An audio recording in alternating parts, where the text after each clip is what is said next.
Hey folks, Fat Guy Flies RC coming to you from the Avon Park Aero Modelers Club. Big shout out to Hobbyzone for sending me out the Avanti 50mm. This is the, I don't know, third, fourth flight on this one here.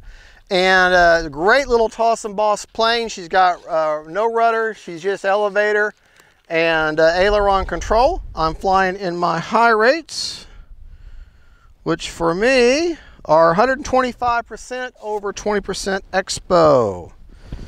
Back to, okay. Timer set for 3.5 minutes. Now I will hand launch with the stability mode, which is same thing as self-level, like you see how she's trying to find right. And that's just to give me a better chance of success at hand launching, and as soon as I get her in the air, I'll switch to optimize mode, which is the same thing as Spectrum's AS3X or wind mitigation. It's just a wind gyro to make a small light plane fly like a big one. So I have found that with this Avanti, for me, I can launch it like you're supposed to, overhanded, using the hand grips, but I am much more comfortable myself using these, going from underhanded. So I like to take off with my right hand. Honey, if you can film me the way I like to launch this thing. I go just like this, and like I said, if you look at that tail, I'm in stability. See how that elevator is kicking up? That would right the plane. So I will switch to optimize mode as soon as I get up in the air.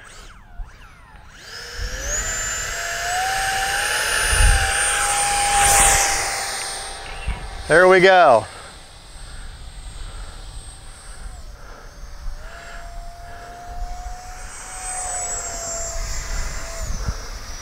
And just so you're aware, I'm running a 4S.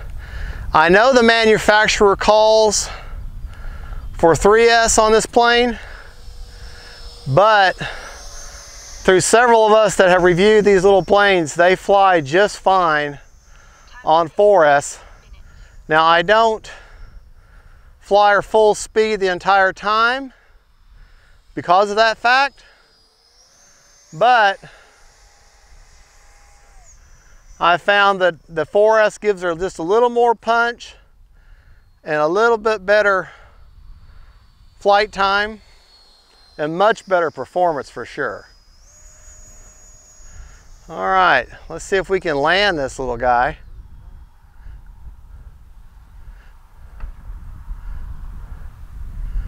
Possibly.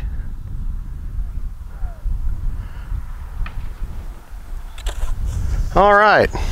Now don't let that landing, and that won't bother it.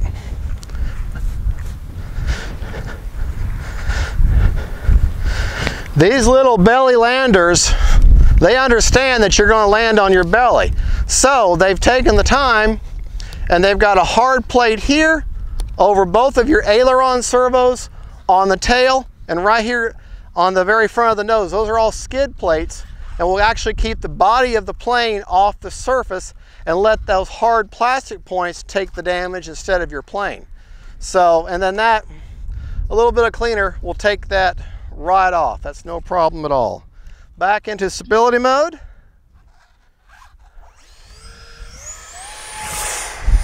And there we go.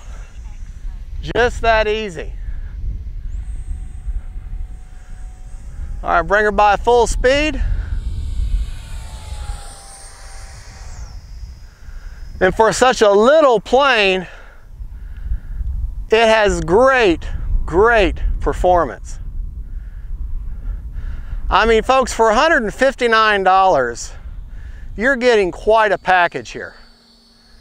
I mean, she can fly around nice and slow, or she can rip up the sky like I'm about to do here.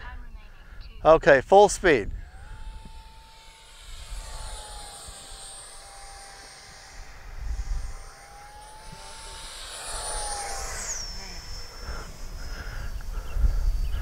All right, northwest corner.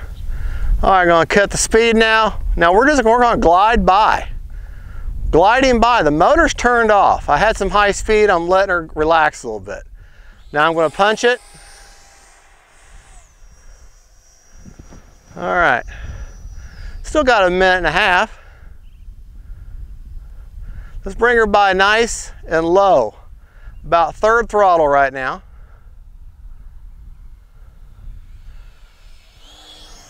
So you can see, she's not intimidating. Don't let the ability to have speed does not mean that you have to fly, you know, full blast all the time. And if you're going to run her in 4S, you definitely don't want to. Just have that 4S power there to get you out of trouble. But I'm just trying to keep her in tight now. Basically the same dimensions of a baseball goal or a baseball diamond. That way you could take her out to your local park. You know, make sure you have your remote ID module installed if you do that. And because we are now under the FAA guidelines because these little foam planes are so dangerous. But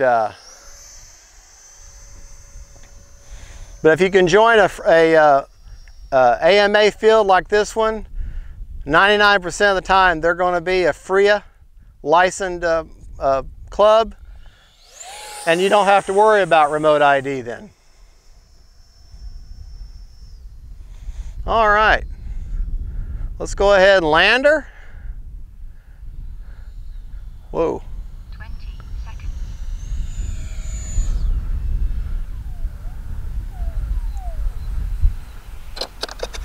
There we go. You see that last little burst of wind pushed me off to the side? Prop secured.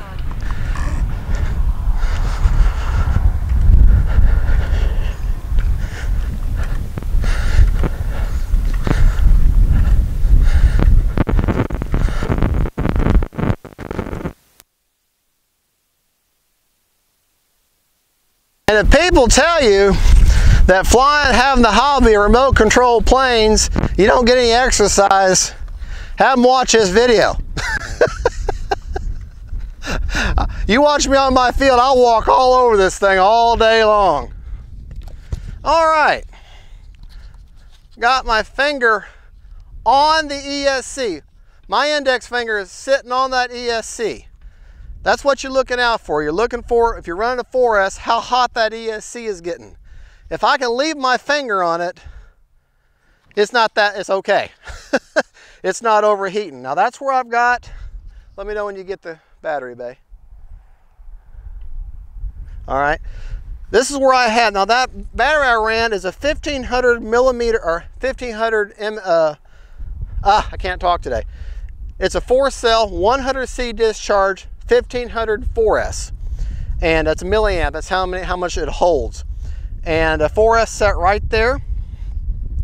At the beginning of the wooden tray, if you ran a 3S, now they'll tell you that you buy the plane, you want to have a 1300 3S. I don't recommend a 1300. Get at least an 1800 on 3S and let it run right there at the front of that wooden tray back. If you get a 4S, well, you can see where I've got the 4S. Basically at the very start of that strap back. Remember, the rule of thumb is the bigger the battery, further back. The lighter the battery, further forward. The CG on this plane, I don't have the numbers on my head right now, but the CG, to give you a reference point, if you look at the bottom of the plane, find your hard plastic square there, and where the very beginning of that little indentation here, put your fingers right there, and that's your CG. On the top side, it's about 2.5 inches in. I've got it marked, but right about there, and CG is just perfect for you. Now understand, CG is everything, center of gravity in an aircraft. No, whether it's full-sized or a little hand RC plane like this. You can make a brick fly if you have the CG right and have enough lift. So, but CG is everything when it comes to flying. there you go, folks. That is the 50mm Avanti. Great little toss and boss plane. And my wife has given me the signal to check the battery. See how much life I've got left. But you can see the size of this plane, perfect for a park. Throw it in the back seat of your car. Still got 51%. It could have flown for another minute and a half. Just a good size. If you need to service the EDF for whatever reason, you have a magnetic hatch that's very strong. And I can't, plastic tip right there. You can stand in the corner of a shelf or something so it doesn't hurt it. I can't say anything bad about the plane. I wish it had a rudder, but I wish all planes had rudder that are like this. But that would increase the weight and the cost and the complexity, and therefore, you know, you'd have a $200 or $220 plane then. And then you're going to want retracts, and then you're going to want lights. So now you're spending $300 and $400. I know all about this. That's the Avanti S from Arrows. Arrows RC, come to me from Hobbyzone. Big shout out to Hobbyzone. Thank you for watching my channel. God bless each and every one of y'all. And don't forget, faith, family, and friends, and then planes. And oh yes, if you want this plane, go to Hobbyzone. There'll be a link on the description of this video. Go to that link, take you to the Hobbyzone website, find the Arrows EDF, 50mm EDFs, grab this plane, put it in your basket.